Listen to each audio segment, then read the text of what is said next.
Hello friends, ladies and gentlemen, mga gwapo-gwapa. Let's go! Dito tayo muna guys, bababa muna tayo sa mga skills competition ng ating mga kabataan. Dito muna tayo sa isang side.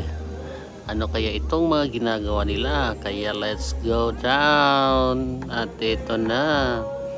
Ayan, ready na mga bata sa paggawa ng kanilang recipe. Yun, tinanong ko sila, tatlo pala ang kanilang gagawin. Unang recipe ay ang bangus sardines, paggawa ng bangus sardines. Iyan naman. Iyan na. Tapos, meron din pala silang longganisa na gagawin. Yan, manok na longganisa, chicken longganisa. At saka yung pickles, ayan, iba't ibang pickles, iba't iba o mixed pickles yung kanilang gagawin.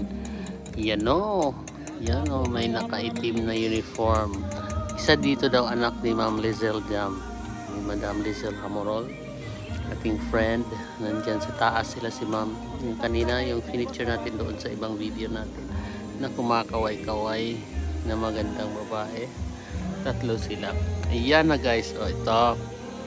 Pickles nila. Merong parang ampalaya nakikita ko. Pero gagawing pickles. Sarap siguro niya, no? Hindi lang papaya, carrots. Meron pang ampalaya.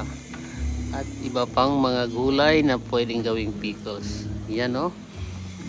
Yan mga bata, ang sarap na naman tingnan, ang ganda ng kanilang ginagawa, colorful. See, yan excited ang ating mga kabataan sa kanilang ginagawa. Yan, sila lang. Yeah, 3 members in a team. Yan yung chicken, ayan yung kanilang pickles, at yung kanilang bangus sardines. Yan, iba-iba grupo mula sa Surigao del Norte Division. Nagko-compete sila kung sino sa kanila ang pinakamagaling. At ayun ay ating mga technical working group. Yun yung mga tatlong magagandang babae nandyan. Yan si Ma'am Lynette. Yan, sino pa yung iba? Hindi ko na yata kilala. Yung isa lang si Eps, Education Program Supervisor, si Ma'am Lynette Haron. Yung iba hindi ko na yata kilala kasi mga baguhan na yan. Yan na ang bangos. Gagawin na nilang sardines. Yeah. Tatlong pangkat sila guys. Tatlong team sa bawat pangkat.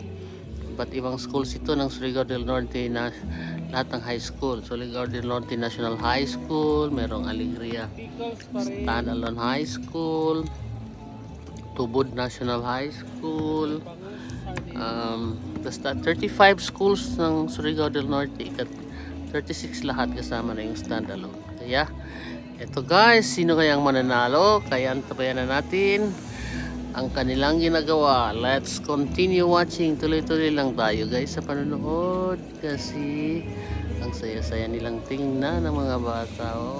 Marunong na kaya pwede na sila magtrabaho, pwede magnegosyo, o di kaya proceed sa kolehiyo, culinary expert, culinary arts. Yan yung mga ingredients na kanilang ginagawa. Yan kanilang pinaghihiwa. Saya, yan, isa sa mga technical working group natin yan. Kaya, please comment, like, share, react, and follow for